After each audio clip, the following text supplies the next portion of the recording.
quarta-feira foi especial para o Paulo Henrique. O lateral marcou o primeiro gol dele com a camisa do Vasco. Garantiu a vitória no clássico contra o Botafogo, líder do Brasileirão, e ajudou a tirar o time da zona de rebaixamento. Com o Paulo Henrique estamos fazendo um trabalho enorme, porque no início não tinha possibilidade e fomos trabalhando, dando confiança. Depois de enfrentar problemas na lateral direita, Ramon Dias parece finalmente ter encontrado um nome de confiança. Paulo Henrique foi titular em 6 dos últimos 7 jogos. Tá sabendo sofrer no momento certo, sabendo atacar, aproveitar os espaços. A equipe tá toda de parabéns, porque isso tem se tornado uma identidade nossa de guerreiros, de batalhador, de homens que se dedicam o tempo todo. Agora, esse espírito precisa seguir vivo nos últimos 6 jogos do campeonato. O Vasco enfrentaria o Cruzeiro no meio dessa semana, em um confronto direto contra o rebaixamento. Mas a partida foi adiada para o final de novembro. Então o próximo adversário é o América Mineiro, domingo, aqui em São Januário. Chance para o Vasco, diante da torcida, e contra o último colocado do Brasileirão, buscar a 3ª vitória seguida. O jogador do Vasco sabe que não terminou. Tem que estar concentrado. Vamos manter a tranquilidade, a concentração, corrigir os erros. Temos uma semana para trabalhar. Vasco da Gama, que não vai jogar nesse meio de semana por conta do Cruzeiro e também por uma questão logística do estádio do Mineirão. E quem traz as novidades desse Vascão que folga essa semana, entre aspas, porque jogou na segunda-feira, é Emanuele Ribeiro. As novidades do Vascão. Manu, boa tarde, bem-vinda. Boa tarde para você, Luiz, para quem está acompanhando a gente. E o Vasco hoje está fora e dentro de campo. Começando por dentro de campo, depois da vitória sobre o Botafogo no Clássico, aliviado fora da zona de rebaixamento, o time tem essa semana livre de treinos para se preparar para o confronto contra o América e tem grande chance de ter boas notícias, viu, Luiz? Rossi e Marlon Gomes, jogadores que fizeram falta ao time nos últimos 5 jogos, estavam lesionados e devem ficar à disposição de Ramon Dias. A presença de Rossi é quase certa, enquanto Marlon ainda será avaliado pelo departamento médico ao longo dessa semana. Mas se o treinador ganha reforços para o ataque, ele também terá problemas. Eric Marcos saiu no segundo tempo do jogo contra o Botafogo, sentindo a coxa, será avaliado durante a semana, mas preocupa bastante o clube nesse momento. E fora de campo, Luiz, o Vasco deu um passo importante rumo à reforma e ampliação de São Januário. Nesta terça-feira, o prefeito Eduardo Paes assinou o projeto de lei do potencial construtivo do estádio, projeto que já está na Câmara de Vereadores, deve ser votado nos próximos meses. Com isso, o clube vai tentar vender esse potencial construtivo e arrecadar o dinheiro, o recurso necessário para fazer essa reforma e ampliação de São Januário. Nos últimos meses, nos últimos anos, o clube tem sofrido com a grande demanda por ingressos e a tendência é aumentar a capacidade de São Januário para mais de 40 mil torcedores. Inclusive, para esse jogo contra o América, há pouco veio a notícia de que todos os ingressos foram esgotados. A venda começou nesta manhã e pouco mais de 2 horas depois, a torcida já havia adquirido todos os bilhetes para essa partida. Mais uma final para o Vasco no Campeonato Brasileiro.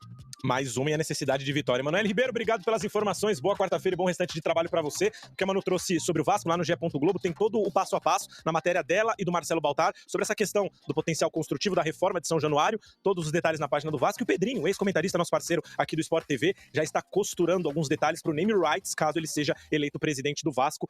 Os detalhes sobre isso também no GE. Globo. Descubra uma ampla seleção de produtos de alta qualidade em nossa loja online.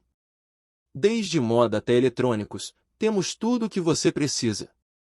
Navegue pela nossa coleção. Também no GE. Globo. E é dele que a gente vai falar agora, tá? É do Vasco que a gente vai falar agora, dessa luta contra o rebaixamento. A gente tem uma tela para mostrar aí, então, as chances de rebaixamento. O Goiás com 69,1%, o Vasco 36,1%, Bahia 31,4%, Cruzeiro 24%, Santos 21,4% e o Corinthians 8,9%. São todos esses times, então, que a gente colocou aí lutando contra o rebaixamento. E o Vasco, desde a estreia desse cara aí, como estava falando o Renato, do Ramon Dias. 18 jogos, com 8 vitórias, 4 empates e 6 derrotas. O aproveitamento é de 51,9% desde a estreia dele, tem 22 gols marcados e 19 gols sofridos. É o Vasco que está muito, mas muito aliviado, e a gente vai falar do Vasco agora. Então a gente volta para o Rio de Janeiro para conversar com a Roberta Barroso, agora para o lado do vencedor do Vasco, que respira um pouco mais aliviado, Roberta.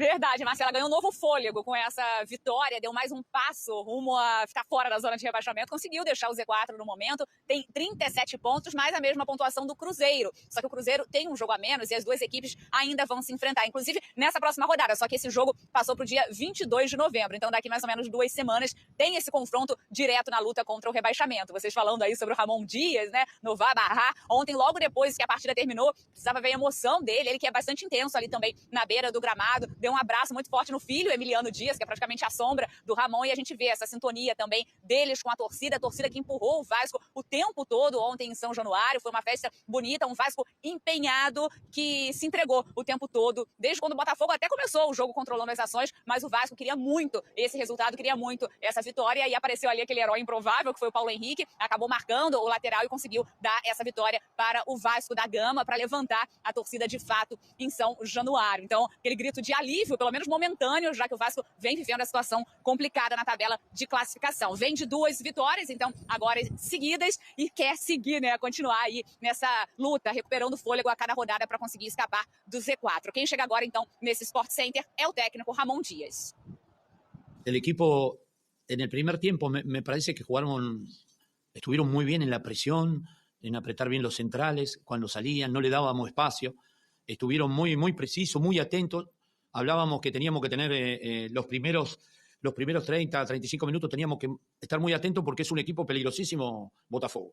Tiene jugadores de jerarquía de mitad de cancha para adelante y que nos iban a meter en la prueba de la capacidad de ser inteligente, de ser agrupado. Y realmente el equipo respondió muy bien en todos los sectores, apretando en muchos sectores y no dejándolo jugar. Y eso le sorprendió a ellos y para bien nuestro. Estamos contentos, estamos peleando con gente joven, todos tienen el espíritu, todos ayudan y están comprometidos con el equipo y esperemos sigamos con esta actitud.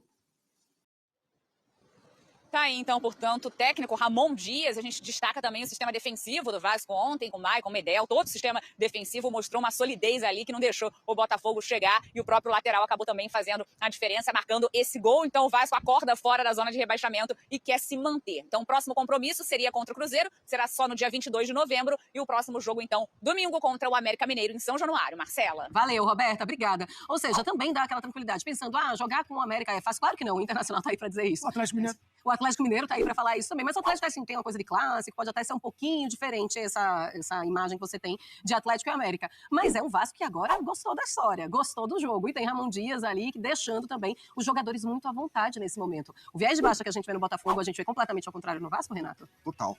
E assim, eu até brinquei que o velho é bom, porque assim, realmente o que ele tá fazendo é fora da curva. Porque olha pra todo o percurso dele até aqui. Ele chega num clube extremamente pressionado, num clube de massa. É diferente treinar o Vasco e treinar o América. Sim. Diferente. Ele chega com um time sendo montado na chegada dele. Às vezes a gente esquece que esses jogadores eles não têm um turno de campeonato. Eles chegaram. Vários deles. Ele consegue rapidamente... Mas eu acho que isso é um ponto positivo pra ele, esses jogadores que chegam. Sim, não, é positivo. Eu acho que o Vasco foi bem também, porque conseguiu achar jogadores que têm qualidade, que vêm de mercados até de Europa e tal, e que chegaram extremamente comprometidos. Sim. Só que esse comprometimento, essa mobilização... Pra mim a palavra, eu tô até pra escrever um texto sobre isso, do Vasco com o Ramon Dias, a palavra é mobilização. Como esse cara conseguiu mobilizar, primeiro no discurso, porque ele é um cara já muito experiente, e toda a coletiva dele, ele tem um discurso muito correto. Ele coloca o pezinho no chão, ele quando tem que cobrar, ele cobra, e eu acho que o tom dele nas coletivas é muito bom. Só que ele não é só falando também, você olha pro time do Vasco hoje coletivamente, é um time com recurso. É um time organizado, é um time com ideia, é um time que entende cada jogo, sabe que tem jogo que ele pode subir para pressionar, tem jogo que ele fica um pouco mais aqui, ele alterna muito estrategicamente dentro do jogo, é um treinador que, se precisar contra um Flamengo, põe o Paulinho para fechar o lado direito e traz o Payet para dentro, porque o Paulinho ia bater com o lado mais forte do Flamengo. Então, são muitas coisas que me levam a elogiar muito o trabalho do Ramon Dias. Muito. E isso não vai deixar de ser bom se o Vasco não escapar. Porque o que ele fez num espaço muito curto, com todo o contexto que ele viu, é gigante, com mobilização. E eu acho que o Vasco, mesmo quando joga mal, a gente vê um time que compete, que vai atrás. O Vasco é o melhor possível rebaixado que eu já vi na vida, assim, em questão de organização. A questão é que ele chegou um pouquinho tarde. Se eles chegam algumas rodadas antes, a tendência é o Vasco já estar um pouco mais acima. Agora, eu não tenho um ar para falar desse trabalho. Eu acho que o Vasco é um time extremamente organizado, enfim, de verdade. Se a gente olhar para desempenho, o Vasco é o que menos merece cair do 10º para baixo. O Vasco tá na zona, tá buscando, né, deixar a zona do rebaixamento, não ficar próximo dela, com um jogo que não é da zona do rebaixamento, que ele conseguiu transformar. Então, outros clubes você olha e fala, isso aqui é jogo de rebaixado. E o Vasco mostrava isso já há um tempão, não é por causa dessa vitória. Não. Há muitas rodadas que fala assim, não é um futebol para cair, embora a situação seja muito delicada. Mesmo com resultados ruins. A partida contra o Flamengo, a gente olhava pro Vasco, mas é um Vasco. Ela foi muito bem disputada. Exatamente. Muito bem. E aí não ganha os pontos, mas você tá vendo que tem um caminho. Eu fiz uma continha rápida aqui, o aproveitamento que a gente mostrou ali do Ramon Dias, 51,9, né, ele seria, só esse aproveitamento, é um aproveitamento, vamos dizer, igual ao do líder do campeonato hoje, um pouquinho mais, um pelinho a mais, porque o aproveitamento do Brasileirão ficou baixo. Ele era enorme com o Botafogo caiu, o resto não estava nem aí, agora todo mundo acordou, então isso torna o campeonato baixo. Olha lá, tá aí esses números. 51,9. Se você transferir isso para 114 pontos, que é o total de pontos do Campeonato Brasileiro, você dá uma pontuação hoje que ele estaria ali brigando pelo título. Você vê como o futebol às vezes pode te iludir, te enganar, né? Mas só que a realidade do Vasco é dura, né? Mas foi um jogo bem jogado pelo Vasco. Não é esse negócio de saber sofrer, não. É bem jogado. Controle. No início, que o Botafogo tentou mostrar um pouco daquilo que apresentou contra o Palmeiras, tempo, né? mas não durou muito. E aí o Vasco jogou, sabendo, dentro das suas possibilidades, o que era possível fazer. O final do jogo, ele é incrível. O final do jogo tá 1-0 pro Vasco. O Botafogo precisa, pelo menos, de um empate. Dane-se se tomar o segundo gol. O Vasco estava na área do Botafogo, pressionando, no final, pressionando. Você fala assim, o Botafogo não consegue sair daí do fundo, não consegue fazer nada. Era o Vasco que parecia, sim, necessitar de marcar 1-0. Então, isso mostra o quê? O momento que o Botafogo está e o Vasco também. O Vasco não joga para cair, já jogou. Vamos ver, somando pontos de um e de uma época e de outra, o que vai acontecer. Eu acredito que o Vasco não vai cair. Bom. Descubra uma ampla seleção de produtos de alta qualidade em nossa loja online. Desde moda até eletrônicos, temos tudo o que você precisa. Navegue pela nossa coleção.